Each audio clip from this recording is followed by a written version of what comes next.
معزز محتشم سامعین و ناظرین السلام علیکم۔ سامری جادوگر کا اصل نام کیا تھا اور اس سامری جادوگر کی پرورش اور تربیت کس فرشتے نے کی، آج آپ اس ویڈیو میں جاننے والے ہو، لہٰذا اس ویڈیو کو شروع سے لے کر آخر تک ضرور دیکھیے گا۔ عزیزان محترم، سامری جادوگر بنی اسرائیل کا بہت بڑا جادوگر تھا، جس نے حضرت جبرائیل علیہ السلام کی گھوڑی کے تلوؤں کے نیچے سے مٹی کو اٹھا کر سونے کا بچڑا بنا کر اس کے منہ میں گولا بنا کر رکھا تو وہ بچڑا بول پڑا۔ تو اس جادوگر نے بنی اسرائیل کی قوم کو اس بچڑے کی پوجا کرنے پر لگا دیا۔ عزیزان محترم، اس سامری جادوگر کا اصل نام موسیٰ تھا اور اس کے والد کا نام ظفر تھا، لہٰذا یہ موسیٰ بن ظفر کہلاتا تھا۔ لیکن یہ بنی اسرائیل کے ایک قبیلہ سامرا کا رہنے والا تھا اور اس کا نام اور جائے سکونت اسی وجہ سے سامری پڑا، لہٰذا موسیٰ بن ظفر بڑا ہو کر سامری جادوگر کے نام سے پکارا جانے لگا۔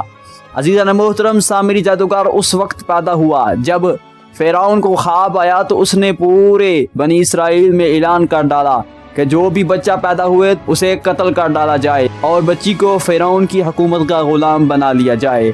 عزیزان محترم، سامری جادوگر اس وقت پیدا ہوا تو سامری جادوگر کی ماں نے سامری جادوگر کے پیدا ہونے پر بنی اسرائیل کے پہاڑوں کی غفا میں چھوڑ ڈالا۔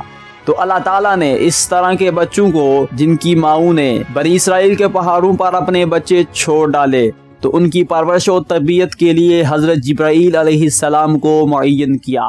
تو حضرت جبرائیل علیہ السلام بنی اسرائیل کے پہاڑوں میں آتے تو ان بچوں کی پرورش کرتے۔ عزیزان محترم، روایات میں ملتا ہے کہ سامری جادوگر کے منہ میں حضرت جبرائیل علیہ السلام اس کے ہاتھ کی انگلی اس کے منہ میں رکھ ڈالتے تو وہ اپنی انگلی سے شہد اور دودھ چوستا۔ لیکن عزیزان محترم، مختلف علماء اکرام کے اقوال ہے کہ سامری جادوگر کے منہ میں حضرت جبرائیل علیہ السلام اپنے ہاتھ کی انگلیاں رکھ ڈالتے، سامری جادوگر یعنی موسیٰ بن ظفر حضرت جبرائیل علیہ السلام کی انگلیوں سے دودھ اور شہد چوستا تھا۔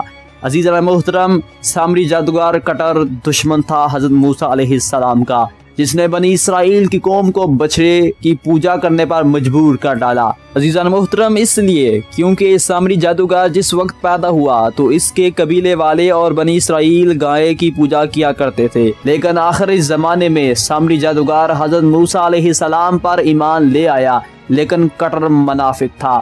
یہ ظاہری تو ایمان لے آیا تھا لیکن دل سے کافر ہی تھا۔ عزیزان محترم، آپ نے اس ویڈیو میں جانا کہ سامری جادوگر کا اصل نام کیا تھا اور سامری جادوگر کی پرورش حضرت جبرائیل علیہ السلام نے کیسے کی۔